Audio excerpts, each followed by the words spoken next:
E a gente vai falar de escoliose, que causa um desconforto danado, prejudica a qualidade de vida e atinge cerca de 6 milhões de brasileiros. Muito comum em idosos, é verdade, mas vale a gente falar que a doença também afeta jovens, adolescentes e até crianças, viu? Principalmente aí durante a fase de crescimento. Sobre esse assunto eu vou conversar com a fisioterapeuta Giane Lorandi. Bom dia, Giane. Muito obrigada pela sua presença no Edição Manhã para a gente falar desse assunto que eu confesso que eu fiquei impactada quando eu vi o número de pessoas que sofrem de fato com escoliose no nosso país. Muito bom dia para você. Tudo bem? Bom dia. Bom te receber aqui. Eu já quero começar te perguntando sobre o que de fato é escoliose. Conta pra gente, lembrando que você de casa pode participar enviando a sua pergunta, o número está aqui na tela. Então, a escoliose é uma alteração quadridimensional da coluna, onde a gente vai observar um achatamento da coluna, uma lateralização e muitas vezes também acompanhado de rotação da coluna e uma diminuição das outras curvaturas da coluna, uma diminuição da cifose e da lordose da coluna. Essa imagem que a gente está vendo agora aqui é a típica escoliose, a gente pode dizer, Giane? Isso, essa do meio, né, é a escoliose.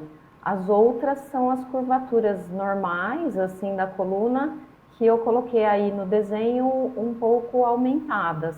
Só para a gente discernir o que é uma escoliose, de uma lordose e de uma cifose. E aí nós temos a imagem seguinte, que é de um raio-x, me parece ali, e que mostra uma pessoa de fato com esse problema. Isso. É aí impressionante. Não é? Aí a gente tem uma adolescente, né, já com 2 curvas escolióticas.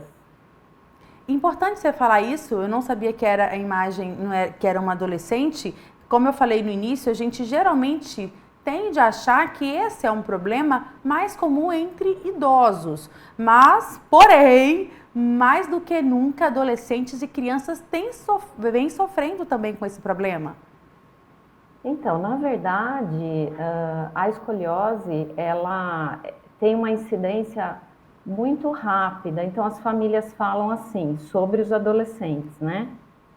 Nós estivemos na praia em janeiro e não tinha nada na coluna do meu filho. E aí, 2 meses depois, entrei no quarto, ele tirou a blusa, a camiseta e a coluna já estava torta.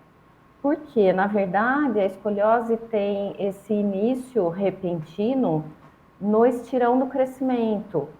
E é lá que ela aparece e, ao mesmo tempo, também é no estirão do crescimento que a gente consegue ter uma ação melhor no tratamento. Então, a escoliose, ela é uma deficiência da coluna, onde a gente consegue uma ação maior nessa época do estirão do crescimento. Perfeito. E quais as outras causas que levam à escoliose? Uma má postura, por exemplo, pode ser uma causa, um fator de risco, digamos assim, para desenvolver esse problema na coluna? Então, a gente acreditou por muito tempo que a má postura era a grande causa, né, da escoliose. Hoje a gente sabe que é o contrário. Quem tem escoliose tem uma postura pior, porque a causa da escoliose, ela é um déficit na própria sensação que a pessoa tem do corpo dela no espaço. Então, é um defeito, digamos assim, do sistema nervoso central no controle postural daquela pessoa e que aparece, tem uma incidência maior no estirão do crescimento, aonde existe uma necessidade maior de equilíbrio das forças musculares e das forças ósseas também. Outra causa é a genética. Tem algumas pesquisas hoje que demonstram para a gente que as meninas precisam ter menos genes da escoliose para desenvolver a escoliose e os meninos precisam ter mais genes da escoliose para que haja o aparecimento da escoliose na coluna deles. Então tem uma ligação com o estrogênio, mas tem também uma ligação muito forte com a falta do sol, da vitamina D e do cálcio, porque nos países onde existe uma incidência menor de sol, a gente observa uma porcentagem muito maior dos casos de escoliose. Então vem aí já a importância de tomar sol e fazer atividade física. Perfeito. A Ana Paula, doutora, de Sumaré, pergunta como que, se tem algum sintoma, como que ela pode detectar a escoliose? Existe uma maneira simples de fazer isso? Então, essa pergunta é muito legal, porque a primeira coisa que tem que observar é, existe um ombro mais alto que o outro? Principalmente no adolescente? E depois, existe uma cintura mais acentuada do que a outra?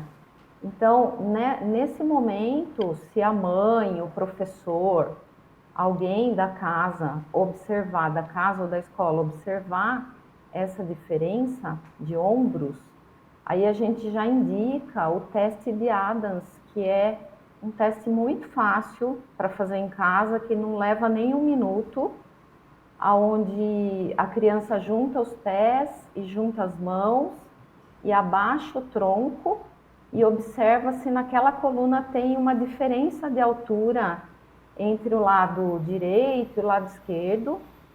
E se houver essa diferença de altura de ombros e diferença da coluna no teste de Adams, aí seria bom essa pessoa, essa família, procurar ou um fisioterapeuta ou um ortopedista, porque tem crianças e adultos que têm até 10 graus de curvatura, onde a gente não considera ainda uma escoliose, mas já aparece essa assimetria. E no raio-x a gente consegue ver se essa assimetria tem mais do que 10 graus. Aí a gente fala que o raio-x é o que fecha o diagnóstico da escoliose. Perfeito, doutora. Identificado e diagnosticado o problema, quais são os tipos de tratamento? Então, hoje a gente tem classificações da escoliose que determinam o tratamento, então, de 10 graus, que seria uma escoliose verdadeira, até 25 graus, medido no raio-x, que é o nosso padrão ouro aí para o diagnóstico, a gente tem exercícios específicos para escoliose, que tem comprovação científica e que tem que ser feitos todos os dias e um dia da semana com o acompanhamento de um fisioterapeuta especializado na área, tá? Aí as escolioses de grau médio, que vão de 25 graus a 45 graus, elas precisam desses exercícios específicos para escoliose e também o colete ortopédico, que é confeccionado hoje num sistema 3D em Campinas. E os casos mais graves, que passam de 45 graus de curvatura, aí já é um caso para ortopedia, porque normalmente são casos que vão necessitar da cirurgia. Perfeito, doutora Giane, muito obrigada pelas suas informações. Muitas vezes pode ser ali um desconforto meio negligenciado pelas pessoas, então é importante ter essa atenção e essas suas informações com certeza acendeu, né, essa luzinha de, olha, vamos ficar um pouco mais alerta em relação a isso. Eu quero agradecer demais e já te desejar uma excelente semana. Eu que agradeço a oportunidade. Obrigada. Ótimo dia para você, viu? Nós conversamos sobre escoliose com a doutora Giane, que é fisioterapeuta, e você pode rever essa nossa conversa no nosso canal do YouTube. Aproveita, como eu sempre falo, para compartilhar também, espalhar essa informação. Informação boa deve ser compartilhada, né?